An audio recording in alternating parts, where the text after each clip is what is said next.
علیکم ورحمۃ اللہ وبرکاتہ۔ آج ہم آگے بڑھتے ہیں درد کا مارا 9th کلاس کے لیے۔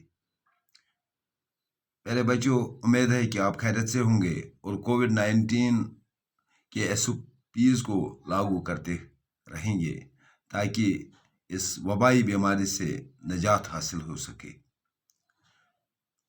کچھ سمد کی فنکارانہ مہارت کا کرشمہ تھا، کچھ اس کی انتھک محنت کا نتیجہ تھا اور کچھ اس کی سادگی پسند طبیعت کا اثر تھا کہ سمد اینڈ سنز کی دکان ایسی چل نکلی کہ بنڈ کی بڑی بڑی دکانیں اس کی روشنی کی چکا چوند سے ماند نظر آنے لگی۔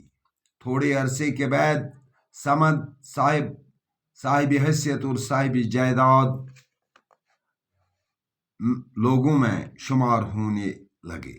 سمدجو نے اٹھ کر دکان کے اندر اخروٹ کی منقش تپائی پر رکھے ہوئے چیتے کے بچے کی پیٹھ پر سے ہاتھ پھیرا اور پھر شیشے کی بنی ہوئی ان آنکھوں کی طرف دیکھا جو اس نے نہایت فنکاری کے ساتھ اس کے چہرے میں فٹ کی تھی۔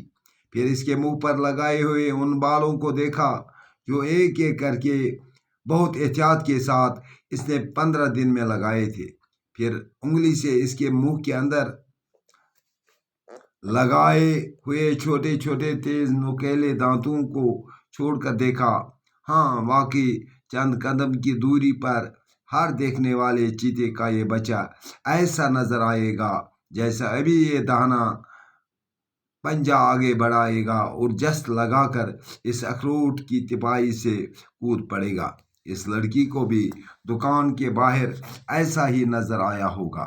جب ہی تو وہ دکان میں داخل ہو کر بے حد محتاط انداز میں ڈرتے جھجکتے اس تپائی کے پاس چلی گئی تھی۔ پھر اس کے منہ سے ایک عجیب آواز نکلی تھی جو نہ چیخ تھی، نہ کلمہ حیرت تھا، نہ اظہار انبساط تھا۔ ایک عجیب سی آواز تھی جو شاید ہر بچے کے منہ سے نکلتی ہے جب وہ پہلی بار سورج کو طلوع ہوتے دیکھتا ہے۔ پھر اس لڑکی نے ڈرتے جھجکتے سمدجو سے پوچھا کہ بھیجنے کے لیے ہے یا دکان کی ڈیکوریشن کے لیے، اور سمدجو نے منقش چمچماتے ہوئے پیتل کے حقے کی نائی منہ سے نکال کر کہا، بھیجنے کے لیے۔ لڑکی نے اس کی قیمت پوچھی تو سمدجو نے قیمت بتا دی تھی، 2780 روپے۔ قیمت سن کر لڑکی نے کوئی جواب نہ دیا، صرف ایک جھجک کے ساتھ اس چیتے کے بچے کے کمر پر ہاتھ پھیرا تھا اور دکان سے باہر چلی گئی۔ یہ سمد کی محنت، مہارت، انتھک محنت کا ہی نتیجہ ہوگا کہ سمد اینڈ سنز کی دکان جو بہت مشہور ہوئی اور بنڈ پر جتنے بھی بڑی بڑی دکانیں تھیں وہ اس دکان کی ترقی سے مان نظر آنے لگے۔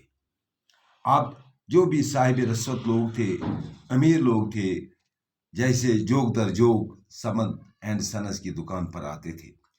تھوڑے ہی عرصے میں سمد صاحب حیثیت، طاقتور اور دولت مند لوگوں میں شمار ہونے لگا۔